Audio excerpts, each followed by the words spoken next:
Sun travels வடமாகாணத்தில் சட்டபூர்வமான அனுமதியுடன் இயங்குகின்ற visa consultants and ticket agent. உங்கள் பெறுமதியான கடவுச்சீட்டுகள், ஆவணங்கள் போன்றவற்றுக்கு பாதுகாப்பான அனுமதி பெற்ற நிறுவனம் சன் டிராவல்ஸ்.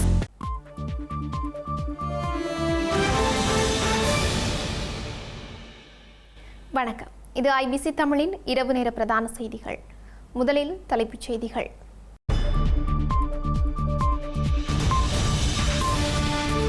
தமிழரசு கட்சியின் நாடாளுமன்ற உறுப்பினரை கடுமையாக விமர்சித்துள்ள ஆளும் தரப்பு. தமிழ் மக்கள் பாடம் புகட்டுவார்கள் எனவும் தெரிவிப்பு. 10,000 கோடிக்கும் அதிக நஷ்டத்தை ஏற்படுத்தியுள்ள அனுர தரப்பு. நிலக்கரி விவகாரத்தில் வெளிவரும் ஊழல்கள். இலங்கையில் மேலும் நீடிக்கப்பட்டுள்ள அவசர கால சட்டம் 110 மேலதிக வாக்குகளினால் நிறைவேற்றம். ஸ்ரீலங்கா சபாநாயகரை விமர்சித்துள்ள பிமல் ரத்நாயக்க நடவடிக்கை எடுக்க தவறியுள்ளதாகவும் குற்றச்சாட்டு. ஜாலில் இருந்து மட்டக்களப்பு நோக்கி ஊர்தி பவனி.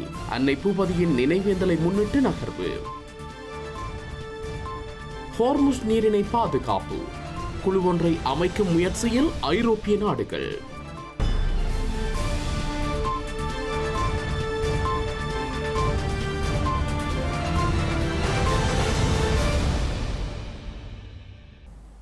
தொடர்பான விரிவான செய்திகள்.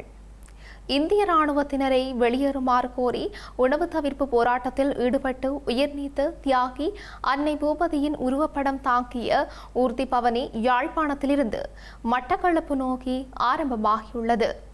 அன்னை பூபதியின் 38வது நினைவேந்தலின் 22ஆம் நாள் நினைவு தினத்தை முன்னிட்டு யாழ்ப்பாணத்திலிருந்து மட்டக்களப்பு நோக்கி ஊர்தி பவனி ஆரம்பமானது. அன்னை பூபதியின் உருவப்படம் தாங்கிய ஊர்தி பவனி நல்லூரில் அமைந்துள்ள தியாக தீபம் நினைவிட முன்றலில் இருந்து இன்றைய தினம் வியாழக்கிழமை ஆரம்பமாகியது. இந்த ஊர்தியானது தமிழர் தாயகத்தை வலம் வந்து மட்டக்களப்பில் இருக்கும் அன்னை பூபதி நினைவிடத்தை சென்றடைய உள்ளது.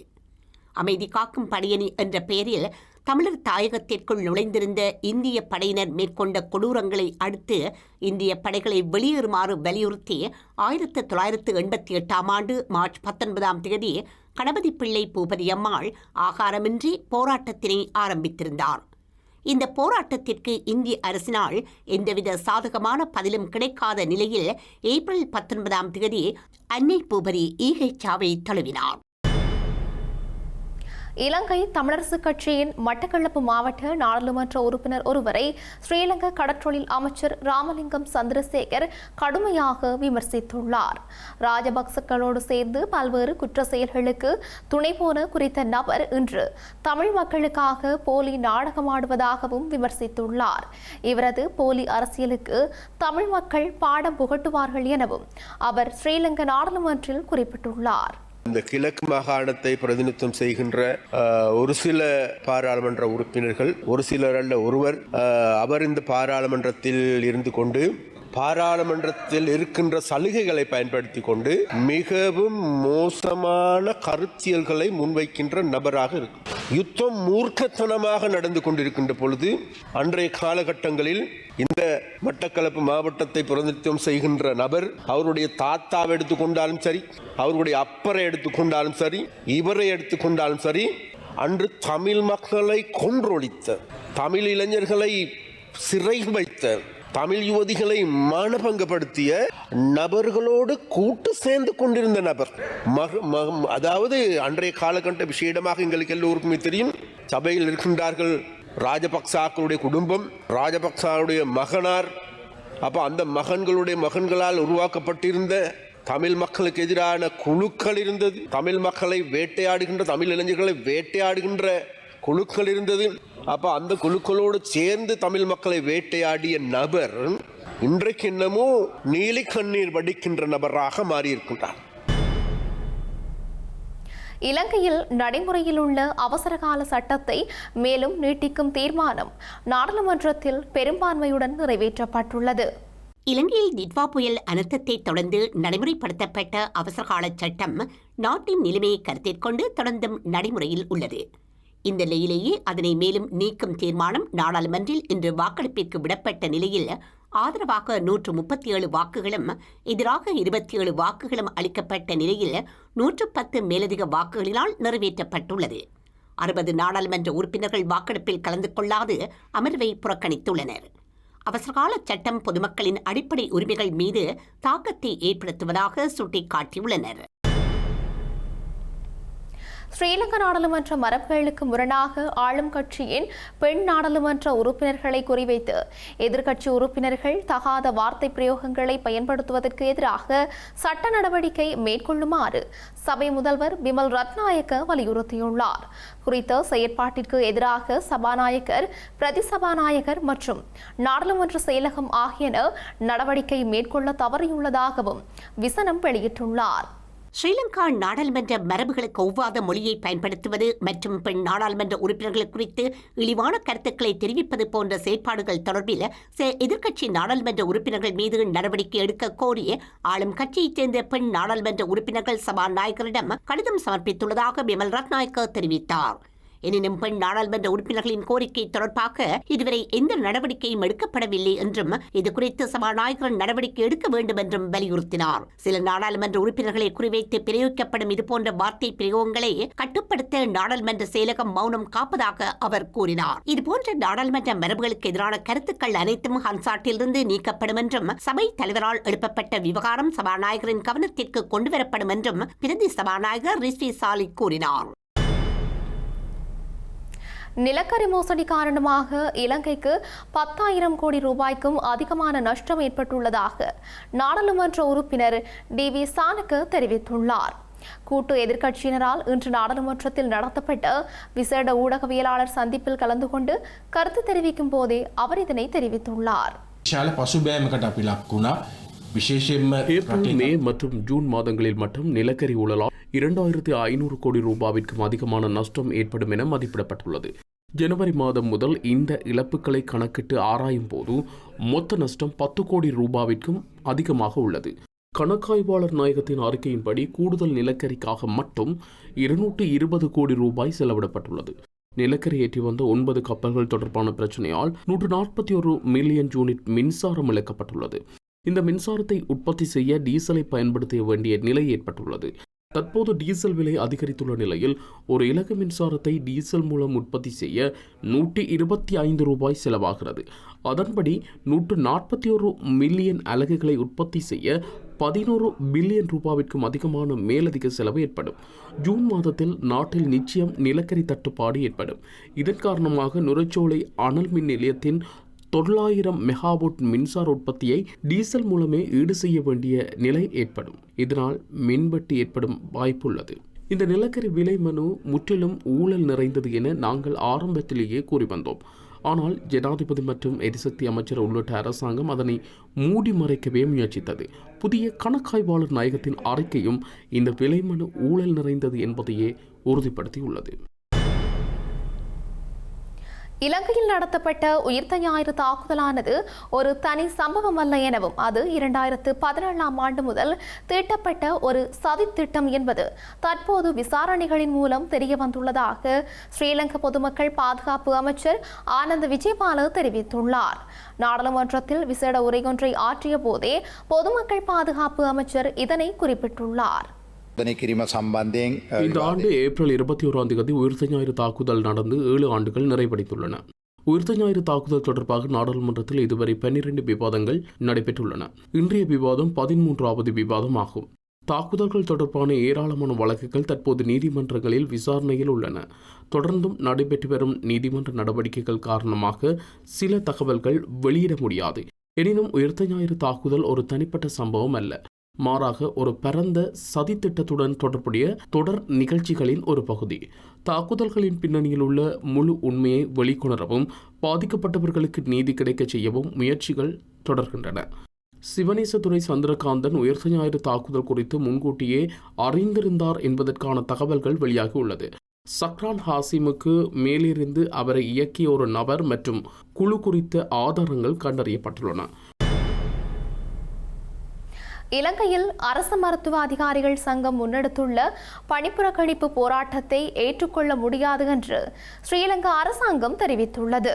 இதனால் சுகாதார சேவைக்கு புதிதாக இணைந்துள்ள இளம் மருத்துவர்கள் யாரும் அச்சமடைய வேண்டாம் என்று ஸ்ரீலங்கா சுகாதார அமைச்சர் நலிந்த ஜெயதிச வலியுறுத்தியுள்ளார். நாடாளுமன்ற அமர்வில் கலந்து கொண்டு உரையாற்றும் போதே அவர் இதனை தெரிவித்துள்ளார். சுகாதார அமைச்சின் பயிற்சிக்கு பின்னரான மருத்துவ நியமனங்களுக்காக விண்ணப்பித்திருந்த 436 புதிய மருத்துவ அதிகாரிகளுக்கான நியமனங்களுக்கு எதிர்ப்பு தெரிவித்தே இந்த போராட்டத்தை முன்னெடுத்துள்ளனர். ஆனால் இந்த மருத்துவ நியமனங்களுக்கான விண்ணப்பித்திருந்த 436 பேரும் முதல் முறையாக நியமிக்கப்படுவதால் இதற்கு இடமாற்று சபைக்கும் எந்த தொடர்பும் இல்லை. அதற்கமைய அவர்கள் இன்று முதல் வரும் 11ஆம் தேதிக்குள் தமக்கு ஒதுக்கப்பட்ட அரசு மருத்துவமனைகள் அல்லது சுகாதார நிறுவனங்களில் இணைய உள்ளனர். புதிய மருத்துவர்கள் தங்களுடைய இடமாற்றங்களை ஏற்றுக்கொண்டு சேவையில் இணையும் போது அதனை முன்னிறுத்தி பணிப்புறக்கணிப்பு போராட்டத்தை முன்னெடுப்பது பொருத்தமற்றது. அரசு மருத்துவ அதிகாரிகள் சங்கம் முன்னெடுத்துள்ள இந்த பணிப்புறக்கணிப்பு போராட்டத்தை அரசாங்கம் என்ற வகையில் நாம் முகம் கொடுப்பதற்கு தயாராகவே இருக்கிறோம். புதிய மருத்துவர்கள் எந்தவித அச்சுறுத்தல்களுக்கும் இடம் கொடுக்காமல் சேவையில் இணைத்துக் கொள்ளுங்கள். உலகில் எத்தகைய நெருக்கடிகள் ஏற்பட்டாலும் ஒரு தேசமாக நாம் உணவு நெருக்கடிக்கு முகம் கொடுக்காமல் இருப்பதற்கு விவசாயிகளே காரணம் என்று ஸ்ரீலங்கா ஜனாதிபதி அனுரகுமார திசாநாயக்க தெரிவித்துள்ளார். விசால பிரமாணிக்கு ரத்தம், கண்ணீர் மற்றும் வியர்வையின் மீது கட்டியெழுப்பப்பட்ட இந்த நாட்டின் விவசாயிகளின் வாழ்க்கையை உயரிய மட்டத்திற்கு கொண்டு செல்வதற்காக அரசாங்கத்திடம் பாரிய திட்டம் உள்ளது. 7 பிரதான துறைகள் குறித்து கவனம் செலுத்தி கமத்தொழில் மற்றும் விவசாயத்தை மேம்படுத்துவதற்கான திட்டங்கள் வகுக்கப்பட்டுள்ளன. குறிப்பாக நமது நாட்டின் தோற்றம், இருப்பு மற்றும் எதிர்காலம் ஆகியவை பெருமளவில் விவசாயத்திலேயே தங்கியுள்ளன. நமது தொழில்நுட்பமானது விவசாயத்தை அடிப்படையாக கொண்டே வளர்ச்சியடைந்துள்ளது. நீண்ட காலமாக நமது பொருளாதாரத்தை வலுப்படுத்தி வருவது விவசாயமாகும். நமது மக்களின் வாழ்வாதாரமும் விவசாயத்தை மையப்படுத்தியே கட்டியெழுப்பப்பட்டது. அதேபோல நமது கலாச்சாரத்தின் பெரும் பகுதி விவசாயத்தோடு தொடர்புடைய கலாச்சார செயற்பாடுகளே பிரதிபலிக்கின்றன. எனவே ரத்தம், கண்ணீர், வியர்வை மீது கட்டியெழுப்பப்பட்ட விவசாயிகளின் வாழ்க்கையை உன்னதமாக்குவதற்கு எம்மிடம் பாரிய திட்டம் உள்ளது. விவசாயிகளுக்கு கௌரவம் செலுத்தும் அதேவேளை அவர்களை பாதுகாக்கும் மற்றும் வாழ்க்கையை உறுதிப்படுத்தும் பொறுப்பை உறுதிப்படுத்த அனைவரும் ஒன்றிணைவோம். இலங்கையில் சுமார் 3 மாதங்களாக இடைநிறுத்தப்பட்டிருந்த வடக்கு மார்க்க தொடருந்து இன்றைய தினம் மீள ஆரம்பிக்கப்பட்ட நிலையில் கொழும்பிலிருந்து யாழ்ப்பாணத்திற்கு 3 மாதங்களுக்கு பின்னர் தொடருந்து சென்றடைந்துள்ளது. டிட்வா சூறாவளியினால் சேதமடைந்திருந்த வடக்கு தொடருந்து மார்க்கம் புனரமைக்கப்பட்டு கொழும்பு, கல்கிச, காங்கேசன்துறை இடையிலான தொடருந்து சேவைகள் இன்று மீண்டும் ஆரம்பிக்கப்பட்டுள்ளன. தற்காலிகமாக புனரமைக்கப்பட்டதன் பின்னர் கடந்த ஆண்டு டிசம்பர் 24ஆம் தேதி முதல் தொடருந்து சேவைகள் முன்னெடுக்கப்பட்டன. கொழும்பு, யாழ்ப்பாணத்திற்கு இடையிலான தொடருந்துகள் குறைந்த வேகத்துடனேயே பயணித்தன. சேதமடைந்த பகுதிகளை முழுமையாக புனரமைப்பதற்காக வடக்கு தொடருந்து சேவைகள் மீண்டும் கடந்த ஜனவரி 19ஆம் தேதி தற்காலிகமாக நிறுத்தப்பட்டன. இந்திய அரசின் $5 மில்லியன் அமெரிக்க நிதி பங்களிப்பில் இந்த மார்க்கத்தின் புனரமைப்பு பணிகள் முன்னெடுக்கப்பட்டன. புனரமைப்பு பணிகள் நிறைவடைந்து கொழும்பு, கல்கிசை, காங்கேசன்துறை இடையிலான தொடருந்து சேவைகள் இன்று மீள ஆரம்பிக்கப்பட்டுள்ளன. 2026ஆம் ஆண்டுக்கான வரவு செலவு திட்டத்தின் கீழ் கூறப்பட்ட எந்த ஒரு செயல்பாடும் இன்று வரை ஸ்ரீலங்கா அரசாங்கத்தினால் நடைமுறைப்படுத்தப்படவில்லை என்று வடமாகாண கடற்றொழிலாளர் இணையத்தின் செயலாளர் NM ஆலம் தெரிவித்துள்ளார். தெற்கிற்கு முக்கியத்துவம் கொடுக்கும் ஸ்ரீலங்கா அரசாங்கம் வடமாகாணத்தை கண்டுகொள்ளாமல் இருக்கின்றதா என்ற சந்தேகம் எழுவதாகவும் அவர் குறிப்பிட்டுள்ளார்.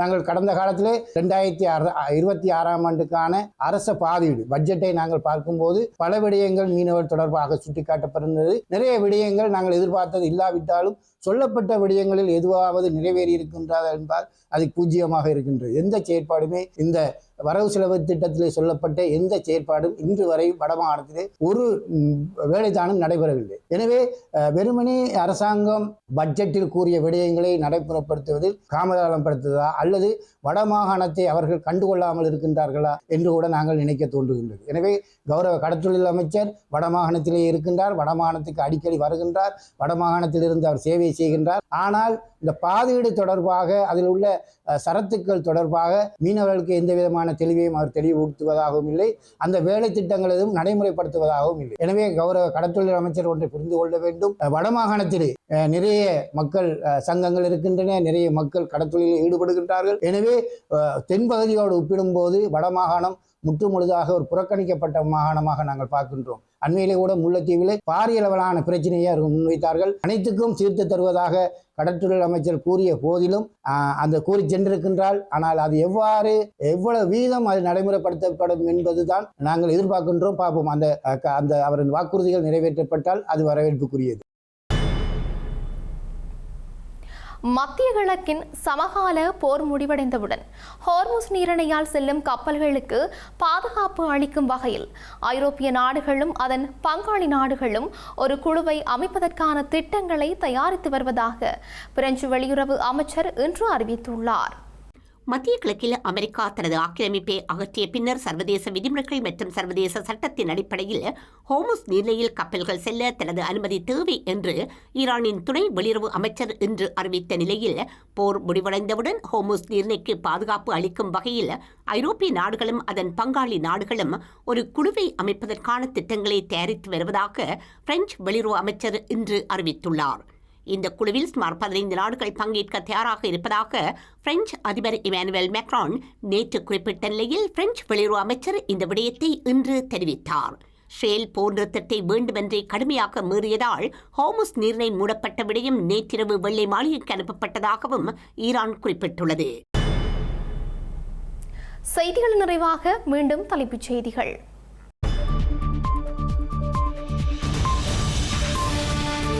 தமிழரசு கட்சியின் நாடாளுமன்ற உறுப்பினரை கடுமையாக விமர்சித்துள்ள ஆளும் தரப்பு, தமிழ் மக்கள் பாடம் புகட்டுவார்கள் எனவும் தெரிவிப்போம். 10,000 கோடிக்கும் அதிக நஷ்டத்தை ஏற்படுத்தியுள்ள அனுர தரப்பு, நிலக்கரி விவகாரத்தில் வெளிவரும் ஊழல்கள். இலங்கையில் மேலும் நீடிக்கப்பட்டுள்ள அவசர கால சட்டம் 110 மேலதிக வாக்குகளினால் நிறைவேற்றம். ஸ்ரீலங்கா சபாநாயகரை விமர்சித்துள்ள பிமல் ரத்நாயக்க, நடவடிக்கை எடுக்க தவறியுள்ளதாகவும் குற்றச்சாட்டு. ஜாலில் இருந்து மட்டக்களப்பு நோக்கி ஊர்தி பவனி, அன்னை பூபதியின் நினைவேந்தலை முன்னிட்டு நகர்வு. ஹோர்முஸ் நீரிணை பாதுகாப்பு குழு ஒன்றை அமைக்கும் முயற்சியில் ஐரோப்பிய நாடுகள்.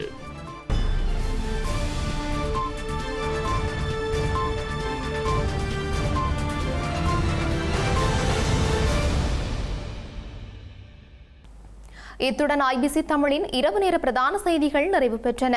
உடனுக்குடன் செய்திகளை அறிந்து கொள்ள ibctamil.com என்ற எமது இணையதளத்தை பார்வையிடுங்கள். வணக்கம்.